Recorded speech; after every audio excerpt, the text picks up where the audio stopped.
Hello, my name is Samuel Clark. I'm a PhD research student from the University of Otago, and I'm speaking on behalf of the Project Mind Control. The movement Project Mind Control was founded in 1971. I've been involved with this group for a little bit of over 4 years, and today I would like to share my research and my information that I've gathered about the 9/11 attacks. I would like to inform you and persuade you why I believe the 9/11 attacks were an inside job, and all the information to back up these claims. There are many conspiracies that have unfolded over the years and have came to light and made people open their eyes to what's actually happening. That's why me and many other researchers believe that there was something else going on in the background, like some higher power or the government. There are many conspiracies that are linked to the September 11 attacks on the United States. The biggest conspiracy about the attacks is the collapse of the towers and how controlled explosions were the result of the way the building collapsed, rather than structural failure due to the impact of the planes and the fires that occurred. Now, the reason people believe this was a controlled demolition is because of the physics of the collapse and how it was strange the way it collapsed. Very similar to a controlled demolition when they take buildings down, compared to a plane taking the building down. Now, this makes sense why it seems to be a controlled demolition, because jet fuel can't melt the steel beams. Because of the high melting point of the steel, jet fuel burns 1500 degrees Fahrenheit, and steel has a melting point of 2500 degrees Fahrenheit. So it wouldn't really make sense that the plane's jet fuel melted the steel due to the plane's impact. So now we know the way the towers fell was similar to a controlled demolition, rather than, the impact of a plane. I'm not saying the plane didn't have a part in, destroying some of the building structure, but there was definitely another cause for the building to, collapse like that, other than just the plane. Early advocates such as physicist Steve E. Jobs, architecture Richard Gage, software engineer Jim Hoffman, and the theologian David Ray Griffin proposed that the aircraft impacts and resulting fires themselves alone could not have weakened the building sufficiently to initiate the catastrophic collapse. Now, focusing on the collapse of the WTC Building 7 that was not hit by a plane but still collapsed, and it's really similar to a controlled demolition.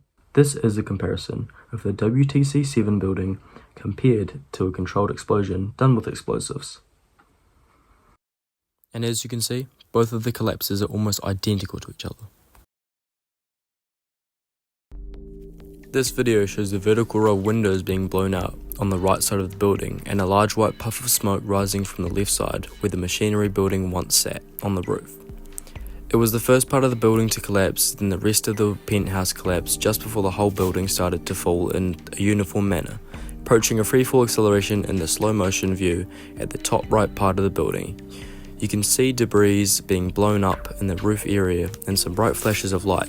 Note that the WTC building fell in a different manner from the WCT2 and WCT1. Looks like the core columns were weakened and the perimeter walls fell intact while being demolished from the bottom up. This would make sense in the light of Barry Jennings' testimony about a huge explosion in the tower floors earlier that day. WCT7 sat on part of the foundation for the Con Ed Tower substation and had special truss construction at floor 5. Now tell me why there was multiple windows that were blown out on the WTC7 building before it actually collapsed. It's very odd that this has happened because, no objects have hit the building, no collisions, no anything has hit the building, but it just collapses. And right before they collapse, you can see in this clip, there's a couple explosions that blow the windows out, which is, it doesn't make sense. The only solution to this is that, by the way, the physics of the building, the way it collapses compared to an actual controlled demolition done with explosives, this is most definitely a controlled demolition, as I can see. Stephen Jones explains this really well, how the thermite transferred into molten, but he's also cut off during this interview.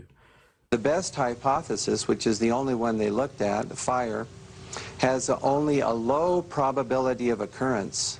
Further investigation, analyses are needed to resolve this issue, and Professor, I agree with that. I am sorry that we are out of time, and I'm not sure that you've one other thing I want to mention about... Okay, if you can hit it, okay, with it quickly. all right.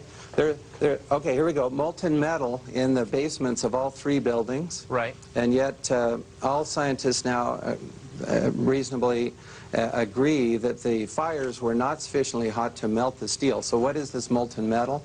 It's a direct evidence for the use of high temperature explosives such as thermite.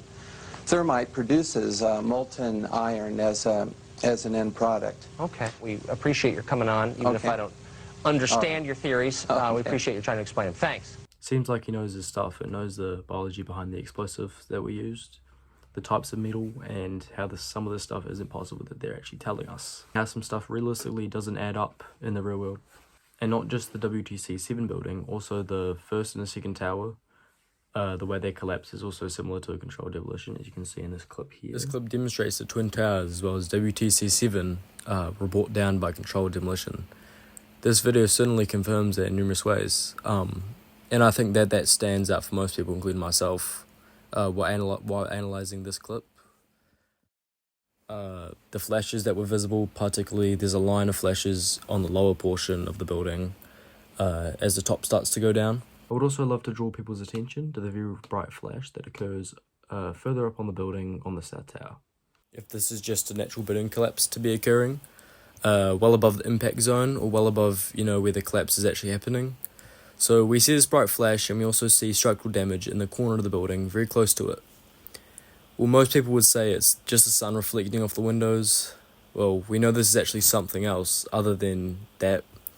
We believe that this is demolition charge because you can identify the same flash in numerous videos. We've recently published a paper 2 months ago in the Journal of the Studies in 11.